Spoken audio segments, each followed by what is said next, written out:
Hello everybody, my name is Alfred, and I'm here today with Paul Nally, former judge and former police chief from Bartow County. We're going to be talking about recent developments in the ongoing series called Arrested Development. As you may or may not be aware, intimidation has been attempted on the part of a sheriff, on the part of a county attorney, and now it's coming from a little different angle. Last week, what was it, Thursday, that you got yours, or Wednesday? I believe it was Wednesday. Okay. Wednesday of last week, Paul was served with a TPO. And what is a TPO, Paul? TPO is a temporary protective order. Okay. And two deputies came up, and pursuant to the requirements, they read to me the things I could not do in relation to a particular individual who is a escapee from lawful custody. Okay. That was on Wednesday for you, and that particular document brought us to 2 apiece. Congratulations, you got yours. But I had to one-up you one more time, because I got my TPO last night. They delivered it at about 9:45. Yeah. A little late, I thought. But Yes, that was a lot late. And they had 3 sheriffs there. I don't know why they had to have 3, but I guess I must be one dangerous dude. Well, of course. Wow. But this dangerous dude had a hard time, a real hard time, controlling the laughter. I didn't. I didn't do a good job of that either. Because you see, this whole scenario is turning into a comedy of immense proportions. And I know that we're going to look back on this and have a real good laugh, but it won't be at our expense. So No, I plan to laugh all the way to the bank. there is that aspect too, and that will be coming. We have a lot that's in store for us in the immediate future.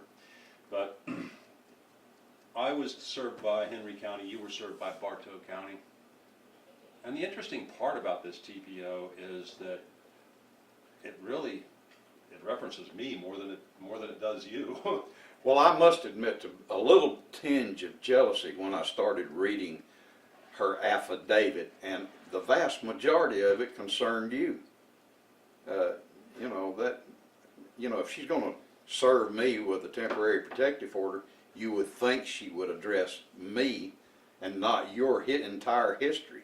That's Kind of squirrely. But what is, if I may interrupt here and point out something, and these documents will be placed on the internet, is that correct? Yes. Okay. These documents will be placed on the internet, and for those of you who might be interested in perusing some of them, you're going to want to take your attention directly to her affidavit. Now keep in mind, an affidavit for a temporary protective order is a sworn statement made under oath in front of a judge. Read carefully the Georgia stalking statute first, so that you will know what elements she had to address. Then go read her affidavit, and when you do, you're going to find that she did not address multiple contacts. She did not address harassing and intimidating conduct other than what is recognized under the law as not being harassing and intimidating. So she missed out completely on fulfilling the elements of the statute. Now, what else you're going to read in her affidavit is this. She is going to admit that she denied us access to unfettered access to a grand jury. Yeah. And that's not what we were asking in the first place. It doesn't matter at this point whether Yeah. we were asking to speak to the bailiff or asking to speak to the grand jury. All that matters is she denied us access. Now, she just, right there with that statement, which is her sworn statement, she admitted to she admitted to 2 state law felonies. One is felony theft. The other is willful and intentional violation of her official oath of office. Then she goes on to admit that she called others to her aid. And we agree, they showed up. The problem with admitting to that is this. She just addressed the elements of Georgia's robbery statute and robbery by force of arms, armed robbery. And why is it robbery by force of arms? Because the officers who came to her assistance, the officers who assisted her in her escape from lawful custody on July the 5th were armed. Mm-hmm. So now you have the act of armed robbery, robbery, and robbery by intimidation. Any one of which a jury can convict her, or a grand jury can indict her on, and a trial jury can convict her on. But here is what you really need to understand. For a long time, we've had a problem with corruption and in our judiciary in this state. And for a long time, people didn't understand. So to be sure that you don't miss the pertinent point here of collusion between a corrupt district attorney and corrupt judges, you need to understand that in her sworn affidavit, she admits to multiple thefts, multiple felonies, state and federal. You should not miss, it should not escape your attention, that she is making these admissions in the presence of a committing magistrate who, instead of taking her affidavit and then issuing his warrant for her arrest, uses her felony admissions as cause to put the 2 of us under temporary restraining orders.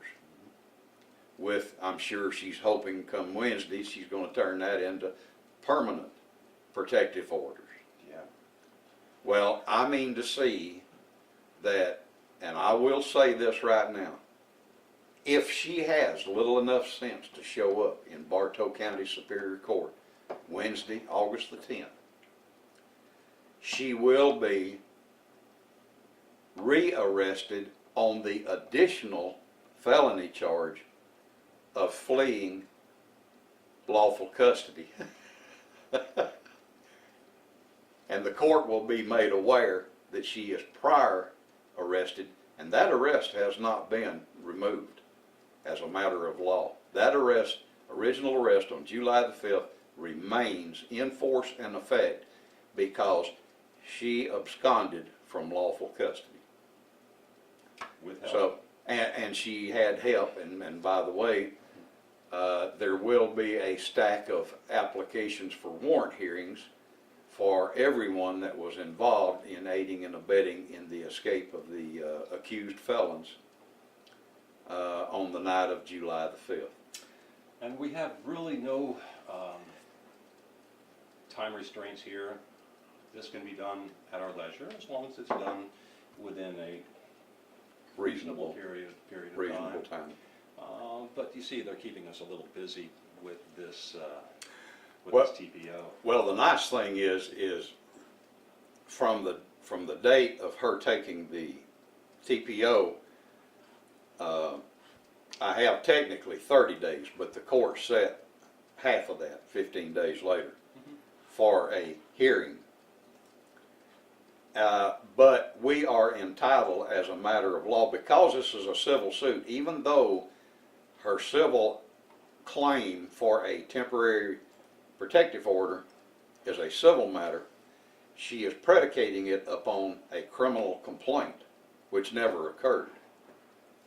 In her affidavit, she never addresses the elements of the crime that are required to be committed to obtain a TPO. So we have, in a civil action, we have as a matter of law a right to one continuance. That's for 30 days. So we can draw this out as long as we want to. Well, in the meantime, we're still But put in a situation where should we, pass each other at a store or any place else for that matter. Well, she can scream, she could. stalking or anything She like could. that. Yeah. So that's why we will proceed as if the 10th were the last day. Mhm. We want our right to go to the grand jury. And in order to do that, now she's opened up a can of worms for herself and for the State Bar of Georgia, for the Supreme Court of the state, because as a part of her pleading, she has opened the door for a complaint for declaratory judgment. And What declaratory or declaratory judgment? What does that mean?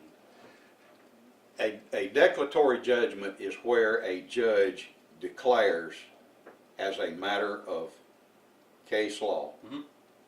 common law, that the legal relationship and duties of parties are established. Now, you would think the Constitution says you have the right to prosecute your own cause in any court of this state. Now, any court of this state also includes a grand jury. Mm-hmm. And the reason for that is, and I don't mean to be repetitive in my explanations, but in case somebody didn't get in on the earlier parts, a grand jury is a court of inquiry established in Article 1 of the Georgia Constitution. So the Constitution is very plain in that you have the right to petition those vested with the power of government for a redress of your grievance. You have the right to peaceably assemble with a grand jury. You have the right to be heard by a grand jury under the terms of the oath that they take. So, in addition to that, you have the right to prosecute your own cause. Mm-hmm. So, all of this is being brought together. All these rights, privilege, and immunities are being brought together in this one case, and a judge is going to have to answer. This sounds like a perfect storm. This can be a perfect storm because any citizen who understands practice and procedure before a grand jury will have an open door through which he can enter and throw corrupt politicians out of. Isn't that the real reason that we are being pursued with such vim and vigor? Yes, yes. This is perhaps one of the most visceral, vindictive prosecutions to come along in my life. This is in my life. This is the second worst attempted prosecution in my lifetime against me. Well, So, I've got to say this will be the... And right now there are 4 district attorneys in this state who are scared to death at what's going to happen on the 10th of this month.